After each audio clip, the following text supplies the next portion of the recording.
Right, सो discuss करते हैं appendicitis, right. Before discussing appendicitis, first you need to know what exactly appendix is. This is your obviously oral cavity, this is your oesophagus, stomach. फिर ये जो red colour में आपको नज़र आ रहा है, right, this is called as your small intestine, okay. Small intestine में जो आखिरी वाला पोर्शन है उसको क्या कहते हैं? Ilium, okay. अब इलियम जैसे ही फॉर एग्जांपल लार्ज इंटेस्टिन के साथ कनेक्ट होता है ना, उस एरिया को हम क्या कहते हैं? Ileocaecal junction, okay, ileocaecal junction. अच्छा जी। उसके बाद फिर ये आपको नज़र आ रहा है large intestine, okay, large intestine, this is our large intestine जो मैंने ब्राउन कलर में ड्रॉ किया, okay, this is large intestine. अच्छा, ये जो लार्ज इंटेस्टिन का जो फैला वाला पोर्शन है, right, this this is called as the caecum, okay. This portion is called as the caecum. अब ये जो सीकम है ना, सीकम से जो है क्या ऐसा, मतलब एक फिंगर लाइक प्रोजेक्शन है यहाँ पे, राइट, ये आपको नज़र आ रहा है एक फिंगर लाइक प्रोजेक्शन, ठीक है, फिंगर की तरह या वॉर्म की तरह, राइट, WORM, वॉर्म की तरह, राइट। ये आपको नज़र आ रहा है कि structure which is hanging from the large intestine, okay. This structure is called as the appendix, okay. तो अपेंडिक्स क्या है? ये जो मैंने आपको अभी बताया, okay, it starts from large intestine, okay. ये इसको हम क्या कहते हैं? इस स्ट्रक्चर को अपेंडिक्स कहते हैं, okay. So you need to know exactly कि अपेंडिक्स होता कहाँ पे है।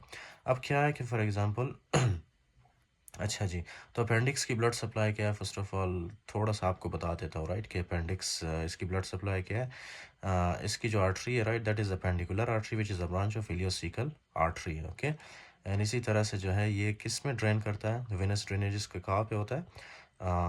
इसका वेनस ड्रेनेज होता है अपेंडिकुलर वैन में, ओके, राइट। अच्छा जी, तो अब ये अपेंडिसाइटिस में होता क्या है? ये तो नॉर्मली अपेंडिक्स हमारे बॉडी का एक हिस्सा है, right, it is a part of our body, right. अच्छा जी, it is a vestigial organ, okay. In the past it was believed कि ये एक वेस्टिजियल ऑर्गन है, राइट, जो कि मतलब किसी काम का नहीं है हमारे बॉडी के अंदर। But now it is believed कि ये जो है हमारे, एक तो फॉर एग्जांपल जो हमारे गट के अंदर जो माइक्रोबायोटा होता है, राइट, माइक्रोबायोटा, माइक्रोबायोटा उसको मेंटेन करने में हेल्प करता है। दूसरा जो है ये immune immune cells, okay, sorry for interruption. So appendix एक तो ये माइक्रोबायोटा को मेंटेन करने में हेल्प करता है, रेगुलेट करने में, राइट। हमारे स्टमक के अंदर right, there are microorganisms, right. So उसको मेंटेन करने के लिए हेल्प करता है अपेंडिक्स। और दूसरा जो है इम्यून रेगुलेशन में, राइट, इम्यून रेगुलेशन में ये रोल प्ले करता है appendix, okay. So these are the two basic functions of the appendix, okay, right. अच्छा जी, तब अपेंडिसाइटिस होता क्या है? Appendicitis obviously this is the inflammation of the appendix, okay. जब ये अपेंडिक्स में कोई फॉर एग्जांपल इन्फ्लेमेशन हो, इसका साइज ऑब्वियसली इस तरह बड़ा हो जाता है, right. So that condition is called as the appendix, okay, appendicitis. अच्छा, ये जो अपेंडिसाइटिस है, राइट, अब ये जो है एक तो ये एडल्ट्स में होता है, ओके, एक तो ये एडल्ट्स में होता है और दूसरा ये चिल्ड्रन में होता है, ओके, चिल्ड्रन, राइट, चिल्ड्रन। अच्छा जी, तो चिल्ड्रन में जो मोस्ट कॉमन कॉज है वो क्या है? वो है lymphoid hyperplasia, okay, lymphoid hyperplasia, hyperplasia, okay, lymphoid hyperplasia. It is very simple. ये जो है बच्चों में ऑब्वियसली, ये देखो यही चीज़ मैंने यहाँ पे ड्रॉ किया, right. This is the for example large intestine, right. यहाँ पे कुछ लिम्फ नोड्स होते हैं, ओके, लिम्फ नोड्स। अच्छा, lymph nodes, if you have studied immune system you will understand कि लिम्फ नोड्स होते क्या है, ओके। जैसे ही आपके बॉडी के अंदर फॉर एग्जांपल कोई वायरल इन्फेक्शन होता है ना, कोई वायरल इन्फेक्शन, उसके ख़िलाफ़ क्या बनता है आपकी बॉडी में? Antibodies, B cells, T cells, macrophages activate होते हैं, डेंड्रिटिक सेल्स एक्टिवेट होते हैं, राइट। सो वो कैसे एक्टिवेट होते हैं? वो सबसे पहले होते हैं लिम्फ नोड्स में, राइट, लिम्फ नोड्स में। तो जैसे ही कोई वायरल इन्फेक्शन आता है ना, तो लिम्फ नोड्स को पता चल जाता है, और लिम्फ नोड्स क्या होते हैं? इस तरह से इनका साइज़ बढ़ जाता है, राइट, इनका साइज़ बढ़ जाता है। क्यों? क्योंकि इनके अंदर जो है सेल्स बनते हैं, right, B cells, T cells, macrophages वगैरह बनते हैं। तो जब ये काम करते हैं, राइट, अंडर वर्किंग होते हैं ना, तो इनका साइज़ इस तरह से बढ़ जाता है। अब एक वक्त आता है कि इनका साइज़ मतलब इतना बड़ा हो जाता है, राइट, कि ये जो है, ये जो ल्यूमन आपको नज़र आ रहा है ना, ये एक रास्ता, ये रास्ता ब्लॉक हो जाता है, इस तरह से ब्लॉक हो जाता है, राइट, ये रास्ता।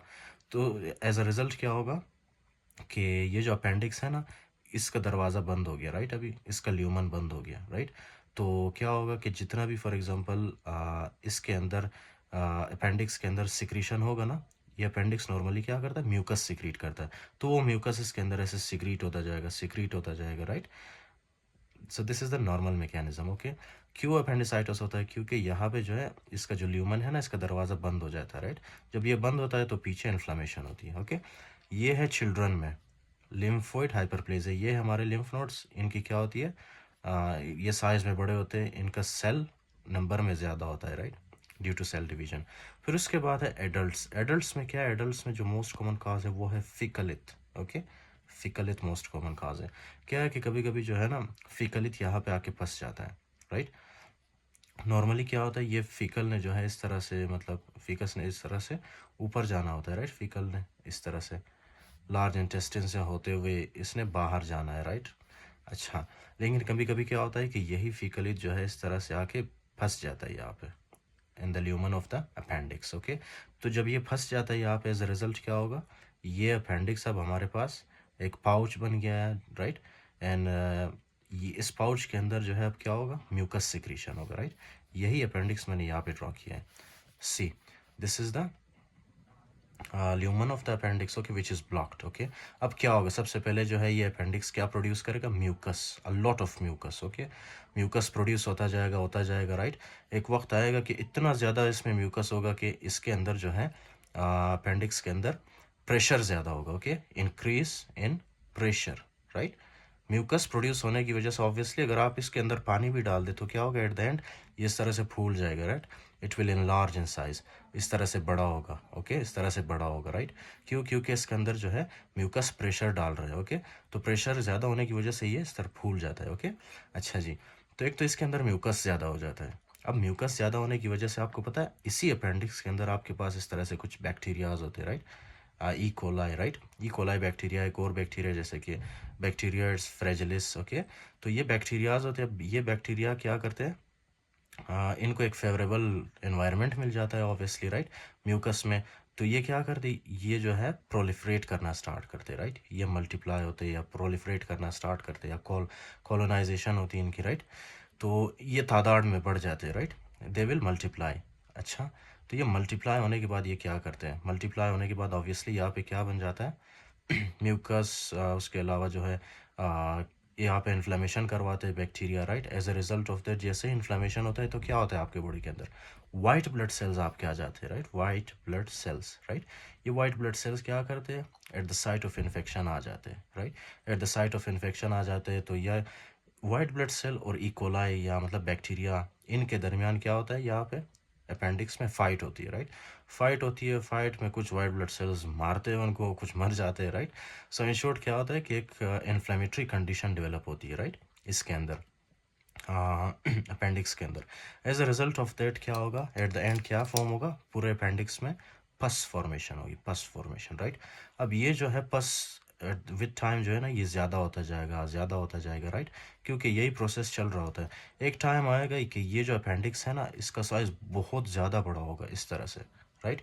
It will enlarge in size due to increase intraluminal pressure। Intraluminal pressure ज़्यादा होता जा रहा है, ज़्यादा होता जा रहा है, राइट। अच्छा जी, आपको पता है ये जो अपेंडिक्स है इसके वॉल्स में इस तरह से ब्लड वेसल्स होते हैं, राइट, इस तरह से ब्लड वेसल्स आ रहे होते हैं, ओके, राइट। तो ये जैसे ही फॉर एग्जांपल फूलता जाएगा, राइट। इंट्राल्यूमिनल प्रेशर जितना ज़्यादा होगा उतना ज़्यादा ये जो फॉर एग्जांपल आपके पास ब्लड वेसल्स है ना, वेंस, स्पेशली वेंस, राइट। ये वेंस क्या होंगे, वेंस कंप्रेस होंगे, इनके ऊपर भी प्रेशर बढ़ेगा, राइट। जब वेन कंप्रेस होंगे तो क्या इनके अंदर जो है ब्लड सर्कुलेट कर पाएगा, नहीं, right. There will be no circulation of blood, okay, no circulation of blood, right. जब सर्कुलेशन नहीं होगा ब्लड का तो क्या डेवलप होगा, इस्कीमिया डेवलप होगा ना, ischaemia, right, ischaemia, right. Veins में फॉर एग्जांपल क्या होगा, वेंस कंप्रेस होगी, उसके साथ जो है आर्टरीज कंप्रेस होगी, राइट। ऑक्सीजनेटेड ब्लड नहीं मिल पाएगा, राइट, ये वॉल्स ऑफ अपेंडिक्स को, जिसकी वजह से क्या होगी, स्कीमिया, ओके। एक तो स्कीमिया होती है, स्कीमिया होने के बाद थोड़ी देर बाद क्या होती है उधर, नेक्रोसिस, राइट, टिश्यूज मर जाते हैं वहाँ पे, राइट। इसी तरह से कुछ लिम्फेटिक वेसल्स होते हैं यहाँ पे, लिम्फेटिक वेसल्स भी क्या होते हैं, ब्लॉक हो जाते हैं। क्यों? क्योंकि उनके ऊपर जो है मुसलसल प्रेशर बढ़ता जा रहा है, राइट। प्रेशर ज़्यादा होने की वजह से लिम्फेटिक वेसल्स भी ब्लॉक हो जाते हैं, ओके। अच्छा जी, तो अब क्या है कि जैसे ही फॉर एग्जांपल आर्टरीज वेंस यहाँ पे कंप्रेस होती है ना, उसकी वजह से स्कीमिया और नेक्रोसिस होती है। आपको पता है जैसे ही नेक्रोसिस होती है ना कहीं पे, वहाँ पे टिश्यूज़ मर जाते हैं, राइट, टिश्यूज़ की डेथ होती है।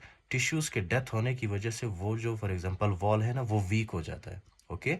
यहाँ पे फॉर एग्जांपल क्या हुआ, यहाँ पे ये जो वॉल है ना, यहाँ पे नेक्रोसिस हुई है, देखो आप, नेक्रोसिस हुई है, टिश्यूज़ की डेथ हुई है। टिश्यूज़ की डेथ होने की वजह से ये वॉल वीक हो जाता है, राइट।